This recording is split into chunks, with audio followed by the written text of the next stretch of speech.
The purpose of this video is just to show you how to do your reading passage strategies. Okay, starting from now on out, we will be doing at least 1 or 2 passages each week to get you prepared for the exams that you're going to take at the end of the year.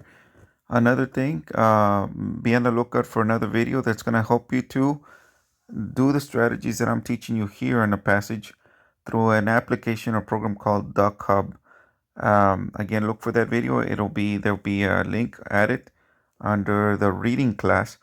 Follow through with the instructions because I will expect you to to do your strategies on the passage and then also upload it so that I can see that you're doing your work from now on out. Okay.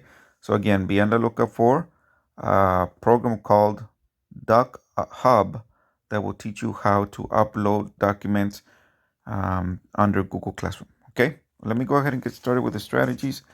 So the first thing you got to do here, this is your first strategy. Number one is to make sure that you box the titles and subtitles. And in this case, we don't have any subtitles. We only have a title. Okay. So this is a title. And make sure that you take the time to analyze and interpret it. And that means to look at it closely and understand it, right? And interpret it, I mean. So it says sweet job chocolatier. So first thing that I think about is a chocolatier. What is a chocolatier, right? Well, it sounds to me like it's a person that works with chocolate, right? And they're just playing with words when it says sweet job. Okay. Again, there are no subtitles in this one, so I'm just gonna move on. Passage strategy number 2 is to look for bold and underlined words, and we do have a couple of them. We have the word enviable. I'm gonna put 1, 2, 3 on top of that. And then I also have the word down here in paragraph number 2, the word spin. And again, right next to that or on top of that, I'm going to put 1, 2, 3. And 1, 2, 3 just means, okay, I'm going to look at the sentence before, the sentence that has the word, and the sentence after, okay? And I'm going to be looking for context clues to help me to figure out the meaning of the word, okay? And in this particular passage, we only have those two, enviable and spin. Okay, now as we go along, I'll teach you some more strategies on how to use prefixes and suffixes and root words to help you to figure out the meaning. Right now, the emphasis is to focus on knowing how to use the strategies on your passage. Okay, so that's the strategy number 1 is to box the titles and subtitles and try and understand it. Strategy number 2 is box the bold or underlined words and put 1, 2, 3 on top of it. And here's strategy number 3. Strategy number 3 is to also box the pictures, tables, or graphs and analyze and interpret them. And in this particular passage, we only have one picture, right? And it looks like it's chocolate. I'm going to put A and I next to that, which means analyze and interpret. Look at it closely and understand it or interpret it. And again, it goes really well with the title, doesn't it? I mean, it's talking about a chocolatier, so it's obvious. It makes sense that they would add a picture of chocolate here, right? Now, another thing, notice where it's located, right? It's right next to paragraph 1, paragraph 2, and paragraph 3. The author puts the pictures right next to the paragraphs where that picture is going to be referred to, okay? Or they'll talk about in those paragraphs something about that picture, right? And again, remember, graphic features like these help the reader to better understand what you're about to read. So that's the only picture we see here. But remember, it doesn't always have to be only pictures. It could be tables, pictures, graphs. It could be timelines, and so on and so forth, right? So there's that. Okay, so strategy number 1, box the titles and subtitles. Number 2, box the bold and underlined words and put 1, 2, 3 on top of them. Strategy number 3 is look for graphic features, which includes tables, pictures, and graphs, right? And then, of course, here comes strategy number 4. Strategy number 4 is to read and underline the first and last sentence of each paragraph. All right. And the reason why we read and underline the first and last sentence in each paragraph is because that most of the time when writers structure or organize their passages, they put the main idea at the beginning or at the end. Sometimes the main idea is also found in the middle, but that's kind of rare. So you have to be careful with those, okay? So that's what I'm going to do. I'm going to start reading, and as I read, I'm going to underline the first and last sentence of each paragraph. But for that, I'm going to make sure that I make it a little bit bigger here because this is too small. Okay. So I'm going to have to erase that, and hopefully you'll keep your strategies like I taught you and you'll use them. Okay. So here we go. So let me go ahead and I can do that real quick. Remember, there's the title. Put MI at the top for main idea. Strategy number 2 is to box the bold words or underline words, which is enviable, and spin. Put 1, 2, 3 on top. And then, of course, number 3 is to box pictures and tables, graphs, any graphic feature, and put A and I right next to it. Analyze and interpret it. Make the connection between your titles and pictures. All right, so here we go. It says, paragraph 1, of all the jobs in the world, chocolatier is one of the most enviable. Okay. It says a chocolatier is a special kind of chef who works solely with chocolate to create sweet artistic treats. Last sentence. Most people would want to do what chocolatiers do for a living. So now, what I understand here, just by looking at the first two sentences, is that a chocolatier, um, um, people want to be chocolatiers for whatever reason. And of course, if I'm connected with my title, it's a sweet job in the picture, I can understand why, right? And I think you can understand why too. So let's go on to paragraph 2, underline the first sentence. Chocolatiers make countless kinds of treats. And I'm pretty sure that that's what they're going to talk about, what they do, right? What treats they make. It says truffles and bars are common creations. Other products include bonbons, turtles, and fudges. Of course, there are many varieties of all these products. Truffles alone come hundreds of flavors. Truffle centers can contain fruit, nuts, cream, mint, caramel, and more. Each chocolatier, and that's the last sentence. So I'm going to underline it as I read it. It says each chocolatier puts a personal spin on his or her chocolate. Okay, so I guess the main idea is right there in the first sentence, because if you look at it, every other sentence supports that main idea. It talks about the different countless kinds of treats that a chocolatier makes or creates. Paragraph 3, first sentence, underline it. Before they can create such a variety of treats, chocolatiers must master the properties of chocolate. Okay, I wonder what those things they have to master, right? It says there are several types of chocolate. Each type has its own properties. For example, dark chocolate takes the longest to melt.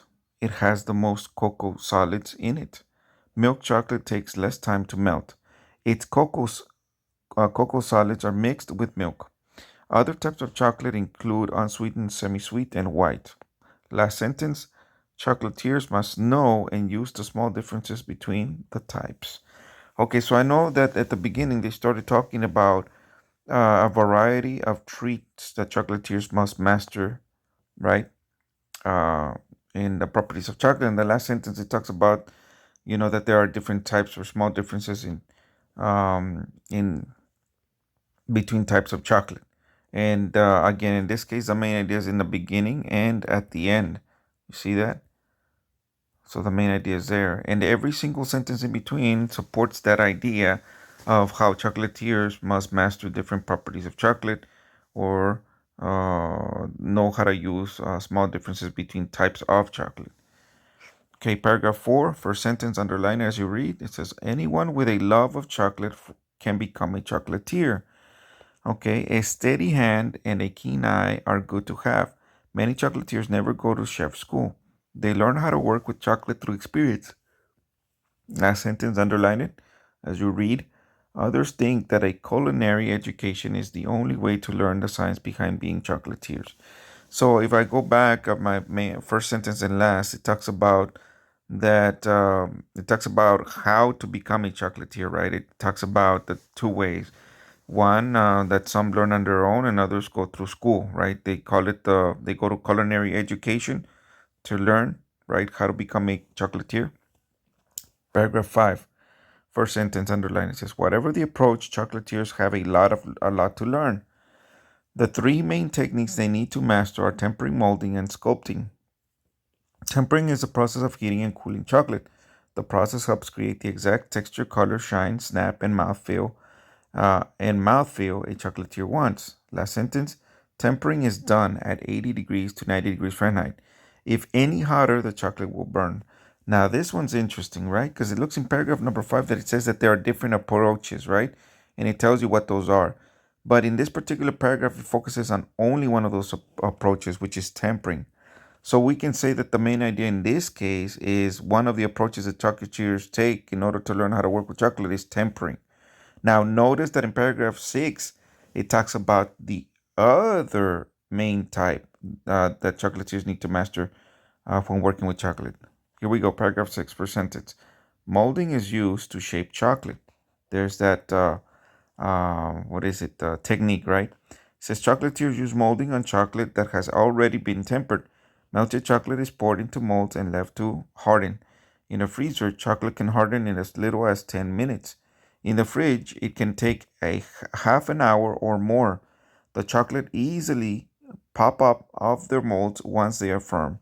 Molded chocolates come out smooth and perfectly shaped.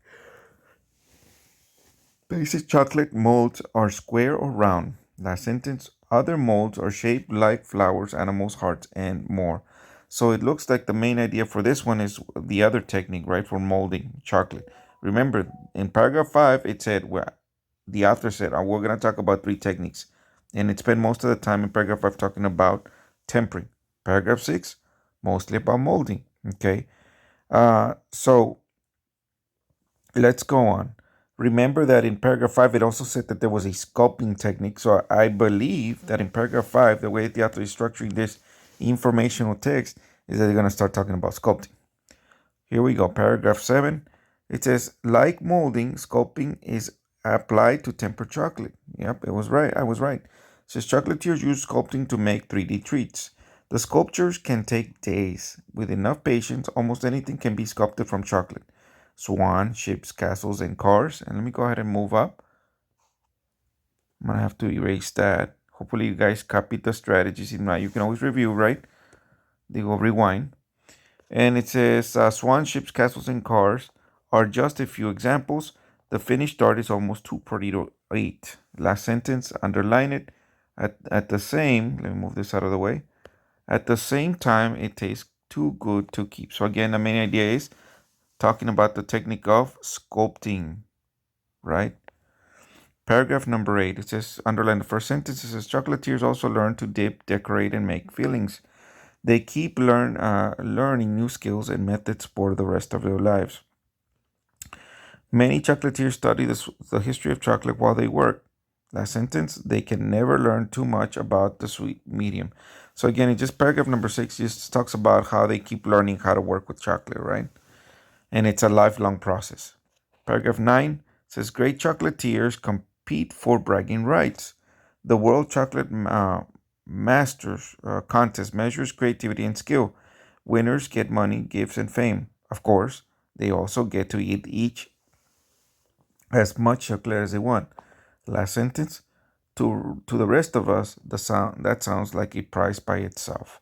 So paragraph number 9 talks about chocolatiers competing with each other, right? And their prices that they get. And like I just got that by reading the first sentence and the last sentence in paragraph 9. Paragraph 10 says, it's easy to see how being a chocolatier is rewarding. Okay, the hard work that goes into becoming one is not as well known. A chocolatier needs as much skill and taste as any other kind of chef. With that, the chocolatier can make treats and taste as good as they look. Most of us would love the chance to work with and eat chocolate all day. Last sentence. That's why chocolatier has the sweetest job in the world. And I don't know if you noticed that, but you see how the author included that part, sweetest job? That's the words that they used in the title.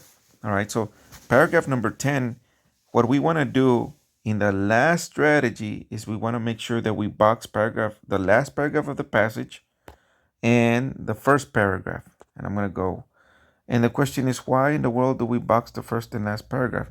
Well, especially if the author's purpose is to inform or informational text, they're going to summarize to you what information or topic that we're talking about in the first paragraph and in the last paragraph.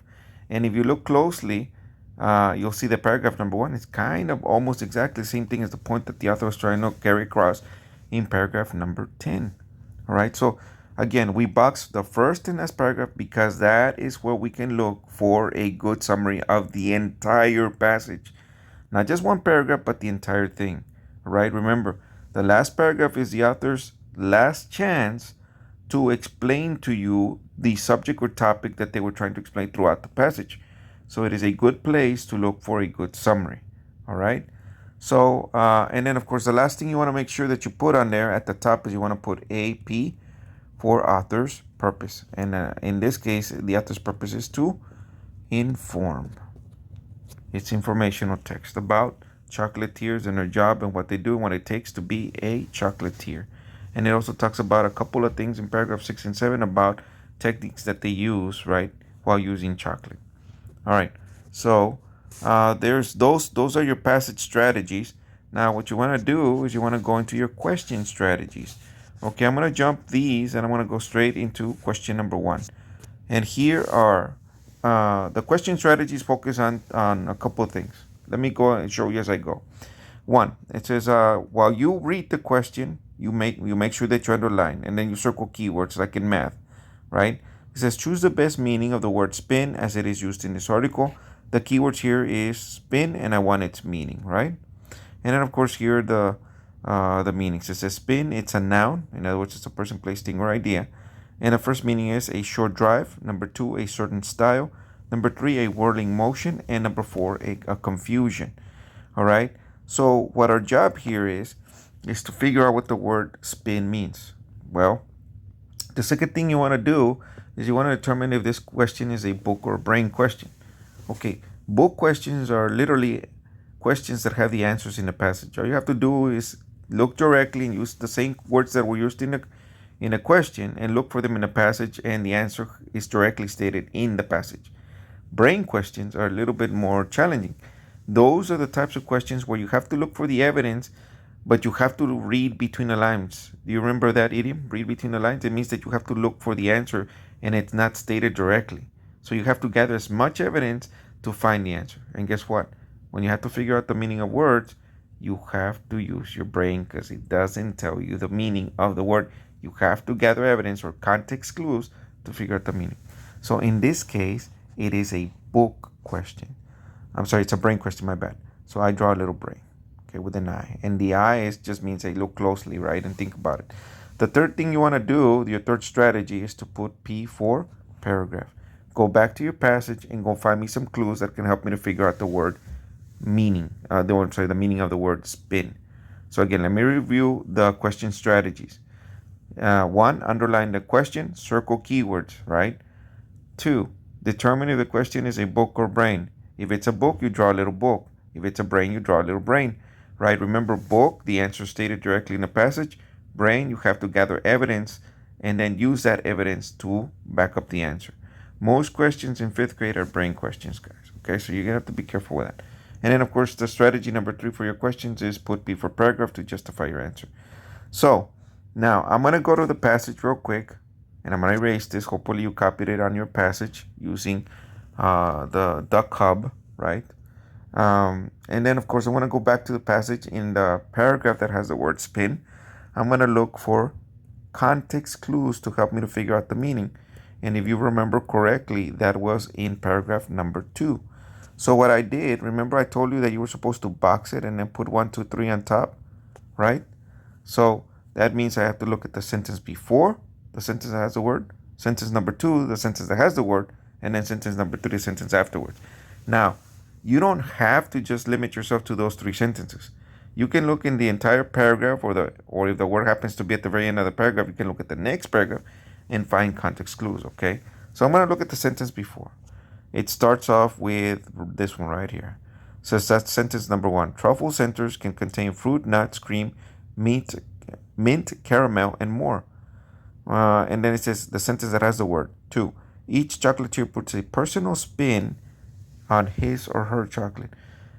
Well, 1, it looks like it's a noun like they said, right? And then the word that describes the word spin, the spin is personal. And when it says that it's a personal spin, it probably is focusing on how they make, how each one makes or puts their chocolate, or how they make their chocolate, right? And over here it says, it gives us an example, right? It says that the truffle centers can contain fruit, nuts, cream, and mint. So this helps me to understand that when the author talks about a personal spin, it's probably talking about how the chocolatier makes their chocolate, right? So, or puts the chocolate together, their own personal spin, their own unique way of doing things. So right next to that, I'm going to put A1. Okay, and A1, A stands for answer, and then obviously 1 means the answer for number 1. So I'm going to look at the next sentence because that was sentence 1 and 2 and 3. The sentence 3 comes out in paragraph number 3. It says, before they can create such a variety of treats, chocolatiers must master the properties of chocolate. I am going to underline this part where it says they create a variety of treats.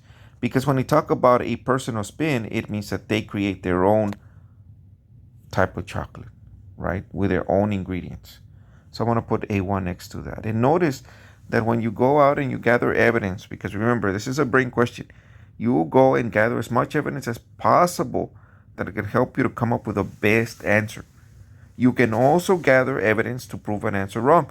But in this particular case, when we're focusing on meaning of words, you focus on gathering keywords or what we call context clues to figure out the meaning. Okay, so I'm going to go back to my question, which is question number 1. I gathered enough evidence, and I think I can answer it now. And I'm going to go back to the meanings. It says, number 1, it says a short drive. Number 2, a certain style. Number 3, a whirling motion. And number 4, confusion. To me, when they talk about personal, and that's the keyword that we underline, remember, and how they use different ingredients, and they create varieties of chocolate and stuff like that, it looks to me like the best answer is letter or meaning number 2 when they use a certain style, which is, it turns out to be letter B. Now, if you remember correctly, we had put P for paragraph. Where did we find most of our keywords and our context clues? We found them in paragraph number 2, so we're going to put 2 next to that, right? And then once we're satisfied with the answer to the question, we can go to the next question. Please do not do the strategies to the questions for all of the questions and then go and answer them one at a time afterwards. No, you do the strategies for each question individually. You go back to the passage, gather your evidence, and then come up with an answer. Then you go on to the next question, please. And remember, do the strategies like I'm asking you, right? If you don't do them like I'm asking you, the only person you're fooling is yourself because you're not doing them the way I want them to. Remember, we use strategies because it's supposed to help you to come up with the best answer. It's not, we don't create it, or at least I don't create them so that way you can, so I can annoy you or so that, I can, make you do extra work. That's not the point. Strategies are to help you to come up with the best answer so that therefore you can get the answer correctly. Please think positively, all right? So paragraph number 2, underline the question first and understand it. It says, what is the main idea? Paragraph number 3, we're looking for the main idea of, and whenever it tells me where to go, I'm going to box that because I'm not going to go to paragraph 4 or 2 or 1. It's telling me exactly where to go. Now, main idea, what type of question is that? Do they literally give you the main idea of each paragraph, or do you have to think about this one and figure it out? Well, most of the time, main idea you have to figure out. How?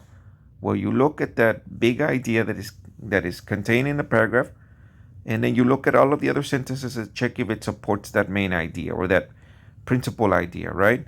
So this is a brain question again. So I'm going to draw my brain, and I'm going to put P for paragraph. And in this case, I know where exactly to go. It says to go to paragraph number 3. Now I'm going to go to the paragraph 3 and justify my answer. And we had already done that because if you remember correctly, we had the strategy to find main idea is to underline the first and last sentence of the paragraph. Remember that? So that's what I'm going to do. I'm going to look at the first sentence, which I underlined before. Remember that? Before they can create such a variety of treats, chocolatiers must master the properties of chocolate. And the last sentence said, chocolatiers must know and use the small differences between the types.